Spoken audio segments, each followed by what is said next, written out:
Hello friends, Mia here. It has been a long time since I've done a live like this, but I was about to film a video for all of you. If you don't follow me on Instagram, I'm at Mia Hemstad. And on Instagram, I had asked if anyone wanted a video about managing depression and anxiety during this crazy time that we're living in. And a lot of people said, yes, please, can you make a video? I made a poll and I kind of dived into follow me on Instagram. Sorry to not provide context. Basically, I go on Instagram a lot to ask my audience what they want to see from me. So if you would like to have more input in my videos, hi Stephanie, I'm so glad you're here. I hope you're doing well. Feel free to let me know how you're doing in the comments. But yeah, so just I guess some quick housekeeping before we start the video. If you ever want me to dive into a specific topic and you're not comfortable leaving me a comment in a YouTube video, maybe it's too personal or private, maybe you're just not one to comment online publicly, you can always go follow me on Instagram at Mia Hemstad and DM me there. And that's a really great private way to let me know what it is that I can help you with. And so yeah, I asked a few weeks ago and people were like really into this video of talking about anxiety and depression, especially during this crazy time when a lot of us are quarantined, a lot of us are staying in our homes, which we all should be. No one should be going out unless absolutely necessary. That's a whole nother thing I can get on about. But basically, yeah. And then I wasn't able to put the video out because I wasn't feeling well. And so I'm just really excited because I haven't done a live in a long time, and I was about to shoot this video and edit it and do all the fancy YouTube stuff, but my camera battery died. So maybe it was just providence that I was meant to do the video this way and have a conversation with you live. Stephanie says she's doing well. Thanks. Loving the time at home. How are you? Oh, I'm so glad that you're actually enjoying this time. Yeah, some people are really enjoying this time, particularly introverted people. And then some people are really struggling, particularly extroverted people. I'm doing well. You know, every day I have to take it hour by hour. I have a new job now, so that's been taking up a lot of my time, but I've been doing good. Thank you so much for asking. Okay, so I'm going to go ahead and dive into today's topic, managing depression and anxiety in quarantine. Stephanie already knows this because she's been following me practically since the beginning. But for any of you who are new here, I want you to know that I'm not coming at you from this. I know everything. I'm an expert. I share my personal experience on my YouTube channel about my journey with mental health. And I have officially diagnosed PTSD and depression. They are managed, but that doesn't mean that I don't have it. It's something that I have to constantly work on. And I know what it feels like to be suicidal, to be in a really dark place, to have anxiety so debilitating that you can't leave your house and you can't drive and you can hardly breathe. And I know what it feels like to climb out of those dark places and those holes of complete fear and to really live and thrive. And I'm so grateful. And I also want you to know that there's no quick fix and it takes a lot of work. And if you're on someone's YouTube channel or you're listening to somebody's podcast and they tell you that if you just buy their course or whatever, you're going to feel great and amazing, they're probably lying to you. Do I have resources like courses and workbooks and planners and things like that? Absolutely. Of course I do, because I believe that it takes a culmination of a lot of tools to help us get to where we want mentally and emotionally. But you will only get the truth from me. You will only get authenticity from me. And I am here to help you on your journey, but your journey is going to look very different from mine. So I just like to throw that out there. And I also want to say that if you are enjoying this conversation, please make sure to leave me a comment below of the specific part that you really enjoyed or something that really helped you. Subscribe to my channel, and please give this video a thumbs up if you like it, because it really helps support the work that I do to upkeep this channel. All right. So I also want to say that if any of you were already in a dark place and then this coronavirus nonsense happened, please reach out to me. If you're struggling, reach out to me or reach out to a support group or reach out to a therapist, anybody. But I like people to know that I'm there to help point you in the right direction if you just have no idea where to go, because I really feel for you. I feel kind of spoiled in that I was in a really, really dark place in November. And then by January, February, I started to feel amazing. And then March came along and shit hit the fan and coronavirus happened. And now we're all stuck at home. So if any of you we're already in a dark place and then this happened and it's making it worse, I am so freaking sorry. And it feels so unfair. It is unfair. And I want you to know that I know what it feels like to be where you are. And I want you to know that you have to reach out and ask for help. And if you If you don't have anyone to talk to, like reach out to me. Yes, a stranger on the internet, but I mean, ideally reach out to someone that knows you. But if you have no one to talk to, please reach out to somebody.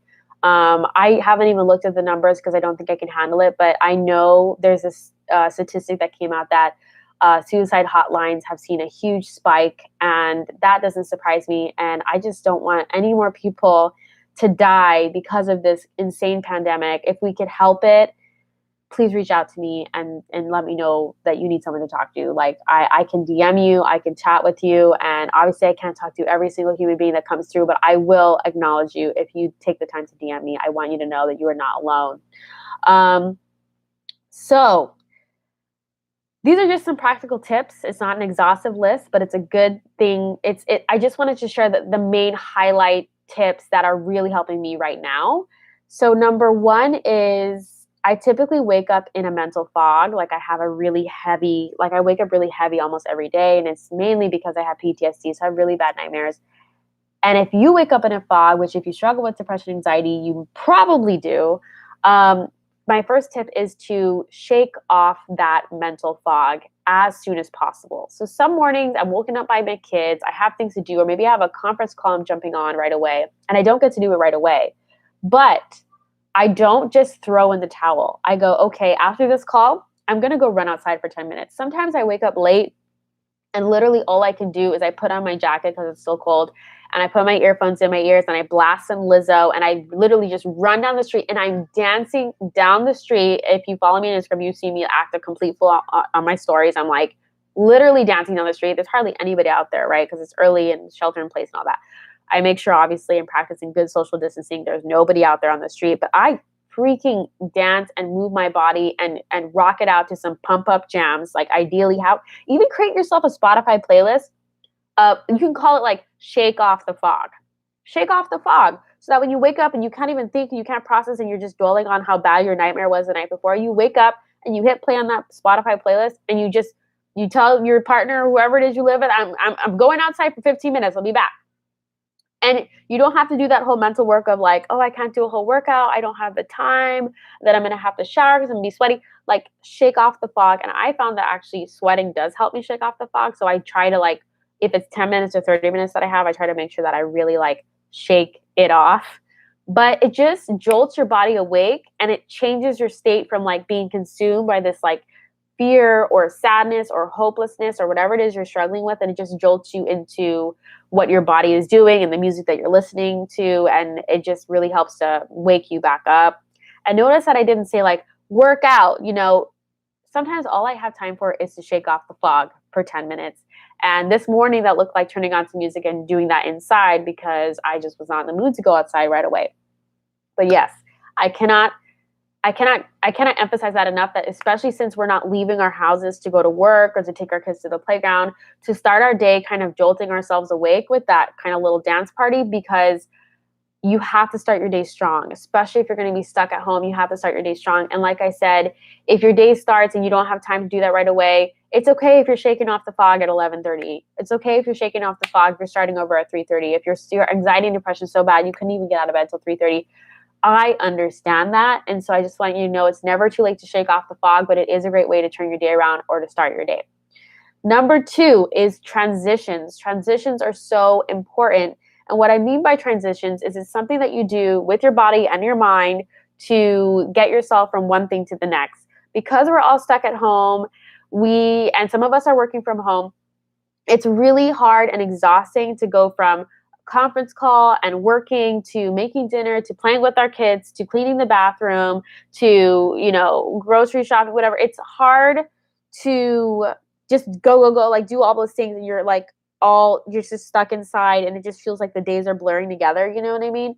So I learned this thing called transitions, which basically means you do something that kind of after you finish an activity. So say I'm working, I'm creating social media posts, I'm planning stuff, I'm on emails, I'm on conference calls, my brain is fried. And then I'm like, oh, it's lunchtime. I need to go play with my kids and I need to go do the dishes. And I'm just like, I don't want to do that right now. And so I do transitions. Sometimes I lay on my back and I do belly breaths, which is where you put your hand on your stomach and you inhale really deeply and you feel your belly rise up like there's a balloon. You exhale, and I do 10 of those. Or sometimes I set a timer on my phone for 5 minutes. And I just do that until the timer goes off so I don't have to count. I actually hate counting. Some people say counting like helps their anxiety and depression, but for me, counting like actually makes it worse. I don't know why. Or I literally do jumping jacks, or I put on a song and I dance it out for 3 minutes, or I have a couple other things for you. Oh, or I do a power nap. You know, sometimes if you have the luxury of someone watching the kids while you do a power nap, I turn on an alarm so I make sure I don't like sleep in, or I'm a snoozer. I turn my alarm off actually. I tell my husband, can you please wake me up at this time? Because I know that if he wakes me up, I'm not going to go back to sleep. Whereas if I'm the one who has to keep myself up, I'm definitely going to go back to sleep. So power nap it out, guys. It's okay. It's good. I power nap before I made this video. I was so tired. And now I feel great. And I had some coffee and a snack. I'm feeling good.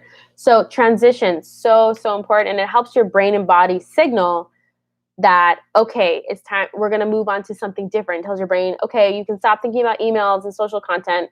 We're going to go think about what's for dinner, because we don't have our normalcy anymore. We're not, you know, for instance, my husband, let's say you work outside the house, right? And when you're done working, you leave a building, okay? You leave a building and that signals to your brain and body that it's time to transition. If you're stuck inside all day, you don't have that. You don't have that transition. And if you live in a tiny apartment like I do, I am working in the same space that I sleep, in the same space that I get dressed, in the same space that I parent. It's very confusing for your brain. Give your body and your brain some support by transitioning so that you can signal to yourself, oh, okay, it's time to go from work to play, from play to cleaning, from cleaning to parenting. Do you see what I'm saying? I know I keep belaboring that, but when you're stuck in the same environment, you have to learn to transition. And it's a great way if you're like me, who struggles with anxiety and depression, and when you're working, you kind of like get really tense. It's a great way to like de-stress so that you don't take all of that tension that you gathered from your work and you go and you snap at your kid because you had a rough email exchange, or maybe you had a stressful call, or maybe you had a tight work deadline, and then you go and you snap at your spouse, you snap at your kid because you didn't let all that crap go before you transitioned into parenting or cooking or being with your family. So please make sure you're transitioning. It's not just for your mental well-being, it's also for everyone around you, to make sure that you're shedding that, like, all that energy and that angst that you built up doing whatever you were just doing before you move on to the next thing. So I hope I gave a lot of examples for how to do that and why it's important. My third tip is routine. So for a lot of us, our routines have been completely stripped away. And that's really hard, especially if you have depression and anxiety. I know for me, going to therapy every Thursday morning was an anchor in my week. And even though I'm still continuing it over the phone, it's very different. And so little things like that. I know my husband feels very thrown off by not having a routine.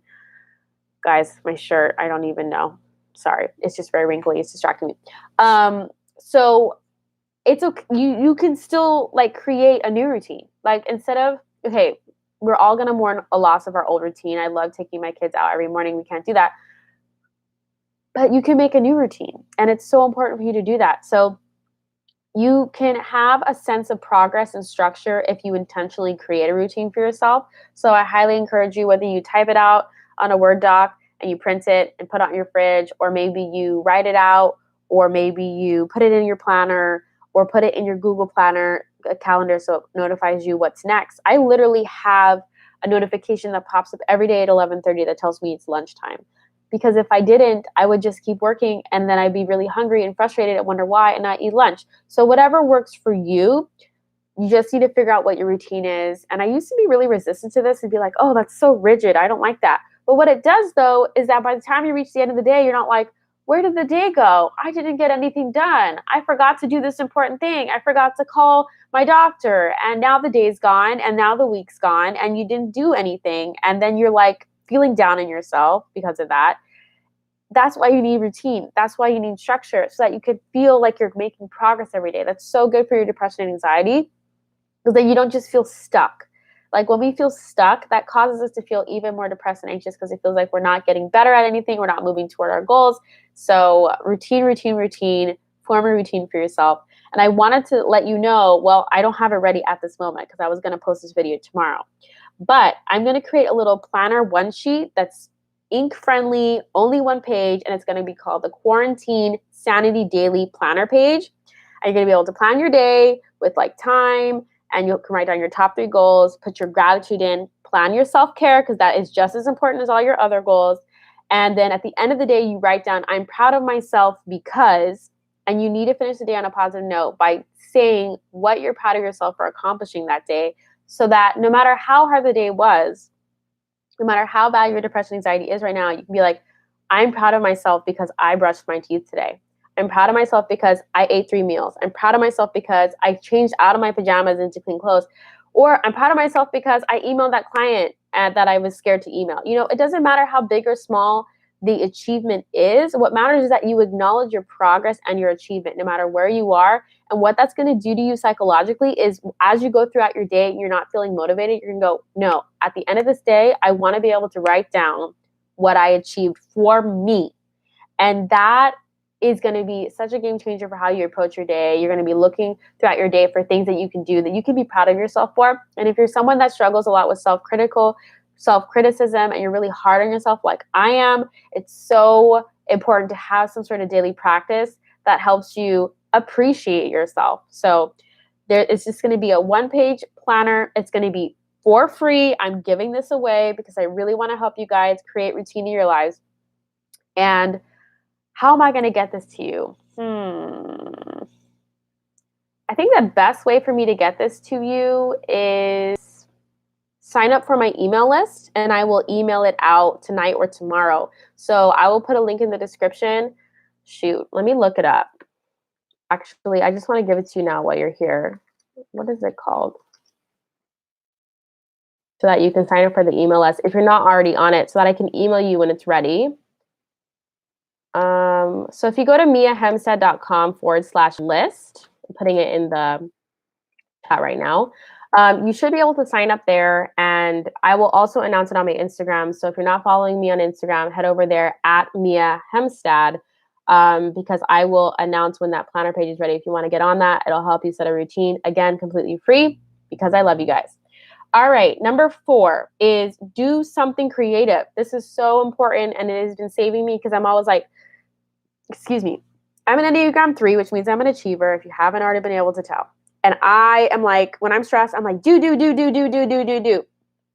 But then that burns me out, and it makes me feel depleted, and it makes me feel frustrated. And what really helps combat that and helps you like kind of detach from everything that's going wrong in the world and everything that's making you sad is to do something that engages the other part of your brain, the part of your brain that enjoys creativity and fun and play and exploration. So painting is good for that.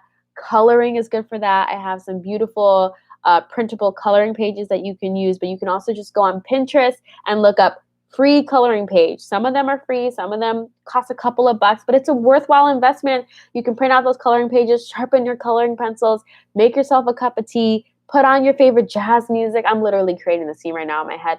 On color after the kids go to bed. And it's so relaxing. And it engages a part of your brain that's not thinking about coronavirus. It engages a part of your brain that's just like, ooh, what color scheme should I use for this cute owl coloring page I printed out? You know what I'm saying? So coloring, baking has been saving me. Oh my gosh, I love baking cookies. I love like following a recipe and focusing on the measurements and like scooping the cookies and watching them get puffy in the oven with my kids. And they love it. They love stirring it, measuring, and it's so cute. And then you get 48 cookies you get to eat throughout the week, not all in one day, okay? But baking has been saving me. Cooking, doing something different. The other day we made I made coconut curry, rice, and chicken. OMG, it was so good. And yeah, so just try to change it up as best as you can and make it creative. Because when you're focusing on an activity like painting or coloring or baking, you give your brain that's freaking out about everything a break, and you just focus on what's in front of you. It's just a very good mindful activity that also has a reward at the end, something to eat or something pretty to look at, something that you could post in your fridge and go, oh, I colored that and I'm so good at it. And what that does is it positively reinforces the time that you took to do that activity. So it helps your brain go, oh, good job. That was good. Let's do it again sometime because it feels good, right? And there's benefits to it. Okay, number 5 is reach out to someone you love daily. I'm really bad at this. So I actually have a habit tracker. And one of my habits on there is like next to like take your vitamins, drink your water. It literally is reach out to someone you love. Because if I don't have it there, I'm going to forget. I think it's so important, especially right now, to stay connected with people we love. For me, my depression and anxiety likes to tell me no one cares. You're alone. No one understands you, and no one cares about you. And I know that that is a freaking lie. It is a lie, and I'm not going to let it own my life anymore. Thank God I'm in that place. But sometimes it wants to creep in. But in order to be preventative about it and to manage my mental health, is I reach out every day to people I know, because it signals to my brain, I have people to reach out to because there are people in the world who love me. So whether it's a family member or a friend, if all I could do is text them and say, hey, let's schedule a Zoom call. I know a lot of us are hating Zoom because we use it a lot for work, but I think it's still better to hear someone's voice, to share how you're feeling, and to let them share how they're feeling with you. It's so healing. It's so good for the soul. It's so good for the mind. Reach out to someone you love. And lastly, if you are in a dark place and you are feeling suicidal, if you've had any thoughts at all of dying, or I wish I wasn't here, or I wish I wasn't around, or it would be so much easier if I didn't wake up tomorrow, or if you're actually planning suicide, call a suicide hotline. Okay? And I'm going to go ahead and look that up right now. It's actually called the Suicide Lifeline now, which makes perfect sense. They even have a chat. And seriously, sorry, let me finish typing this out. Suicide Lifeline. Please reach out to them, because it's so helpful. I have called the Suicide Lifeline before, okay? There is no shame in it. It is helpful. I was in a really dark place one day, like in the pit of despair. I had called my husband to come home. Like, his job was not friendly to all of that stuff. He doesn't work there anymore, thank goodness. He actually was laid off because of coronavirus. So just want you to know that if any of you are facing layoffs because of the coronavirus, I am with you. We're with you on that. And we have a podcast episode coming out where we talk about dealing with layoffs in marriage, but that's a whole nother thing. So yeah, it was a really dark day for me personally, really bad a couple months ago. And I called my husband. He was on his way home, but I needed someone to talk to at that moment. And I thought, oh my gosh, this is so embarrassing. I have to call the Suicide Lifeline. But it wasn't embarrassing. You know what? I look back at that and I'm like, Mia, you were so strong to do that. And I was. And so are you. If you are hurting, you are struggling, it is not your fault. It is not your fault for how you feel.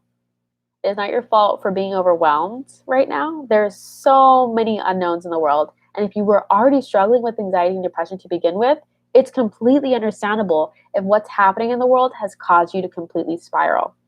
So I want you to know that there are people out there that love you and that understand what it is that you are going through and what it is that you are facing. So please, I would say reach out to me, but I'm not a healthcare professional. The people who are on Suicide Lifelines typically are, or they can refer you to someone, either an online support group or a therapist that you can talk to over the phone. And it is really helpful. It really, really is. So I can't belabor that enough, that point, that if you're really struggling, I'm reading my notes, to call the Suicide Lifeline, because it can really save your life. And I honestly think it saved mine. So I want you to know that I called them once upon a time in my journey, and I'm really glad I did. And I'm really glad that I'm still here talking to you today. All right. So those are my 6 tips. Comment below if you're in need of more guidance or support. Please comment.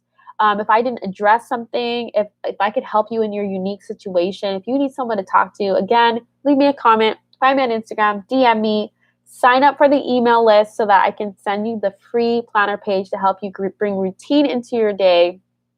It is so powerful to have a routine, especially when you're stuck at home all day long. And don't forget to subscribe, give this video a thumbs up. And if you're really feeling generous, share it with someone you love. Share it on your social pages, because it really helps support the work that I'm doing.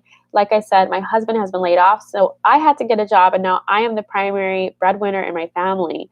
So making these videos has now become really difficult because I have less time. And so if I can justify making these videos because it's helping my family in some way, I would really appreciate that. And with that being said, I do have a Patreon. So if you don't know what Patreon is, it is an amazing way for people like you to support content creators like me. So if you enjoy my content and you have a couple bucks to spare every month, I would absolutely love it if you consider becoming a Patreon member. And it's not just you just donate money, you get exclusive perks for being a Patreon member. I create content just for my Patreon members. So I will leave that link in the live as well. Let me go grab it. / It's patreon.com/Mia Hemstad. And with all that being said, I just want you to know that more than anything right now, I am just so grateful to even have this tiny little community on the internet. Like, I truly am, that I have this creative outlet, that I have someone to talk to, that I have people who understand what it means to be on a mental health journey.